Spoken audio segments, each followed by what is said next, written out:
Good day to you all and welcome to this family weekend presentation of Latin 3 class. As is typical for a usual year, as you would filter into the classroom, we would exchange some pleasantries and perhaps some personal news, and then we'd get to the heart of the matter, which is, explaining what's in store for the students for this year's class and what the challenges they face and how I will help to overcome those challenges. So I'd like to stick with that format, if we may, by first sharing a good bit of personal news, which occurred a couple weeks ago.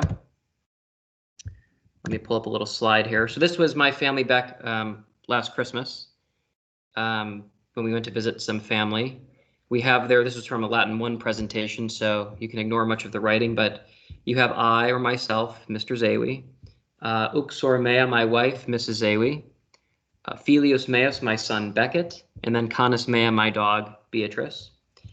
What many students were surprised to find out when they returned to campus after missing the spring here and then going into a long summer and coming back is that Mrs. Zawie and I had been expecting, and she gave birth September 24th to Filius Meus Novus, my new son, Benedict.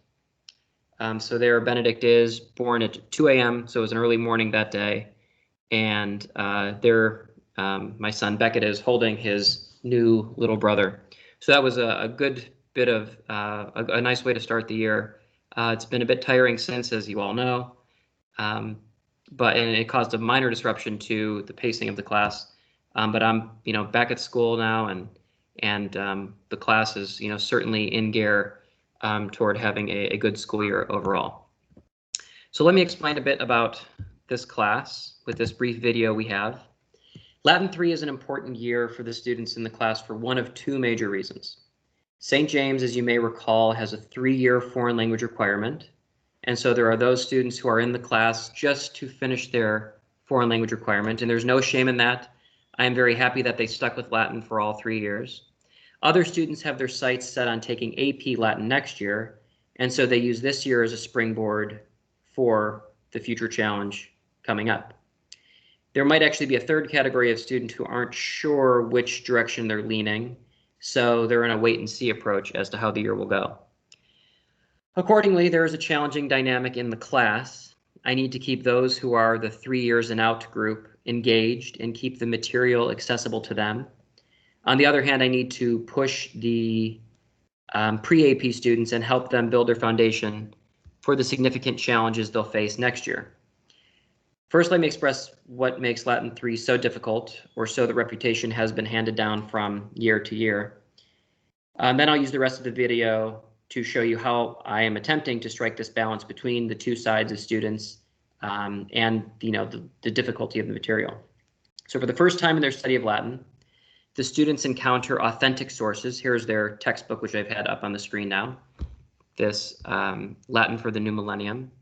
So this is the first time the students encounter authentic sources from the ancient world, instead of reading artificial introductory textbook Latin, which has been composed by various educators in this century and the past century, texts which are written at an appropriate level for the student, basic vocabulary, cumulative grammatical concepts. Now, however, the students will read the actual written words of Julius Caesar, some of the famous speeches of Marcus Tullius Cicero, the great Roman statesman, as well as the poetry of two figures, Catullus and Virgil. Many of these names are completely unfamiliar to the students at this moment, so there's a bit of catching up to do from a historical perspective in letting them know who these people were. So there's a steep learning curve between Latin 2 and Latin 3. No introductory Latin textbook fully prepares a student for that jump to the real authors. So how am I going to combat this for the students this year? So we start the year, in this case, the whole first quarter, since we're on a quarter and semester system now, reading some more advanced passages from later chapters in the Latin 2 textbook.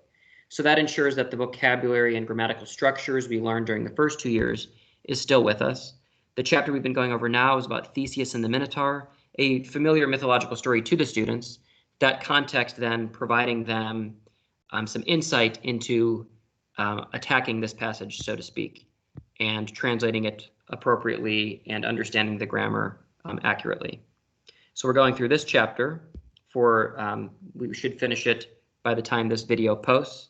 And then we'll move on to another chapter about Daedalus and Icarus after this.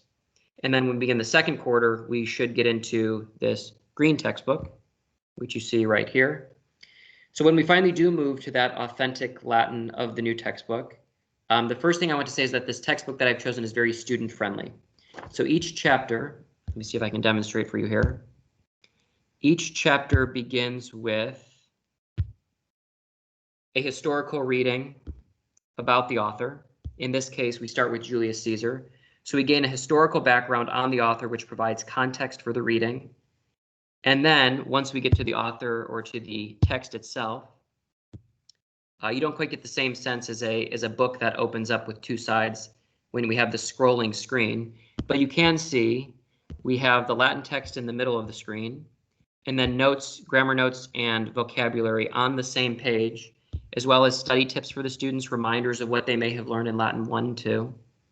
And there's also a full dictionary and grammatical charts and resources in the back of the book for easy reference for the students. So it's in many ways a one-stop shop for them. Before you even begin to look at any of these new chapters or units, however, I first give the students a pre-reading assessment. So a pre-reading typically follows this format. They first have to identify vocabulary from the chapter.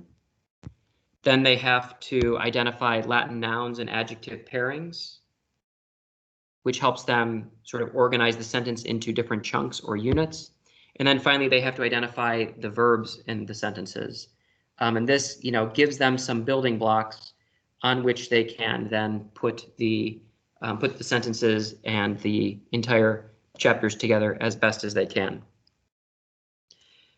On the assessment front, I will just demonstrate to you, because we have some students studying virtually and others studying in person, in order to make it fair to those who are in class, to hold accountable those who are at home, I have made for the first part of the year the assessments on their Blackboard assessments, and the students, for the most part, are allowed to use their notes on them. So this keeps them engaged in class and taking good notes, because they have the benefit of using them on the any test or quiz. So let me demonstrate for you what one of these assessments would look like.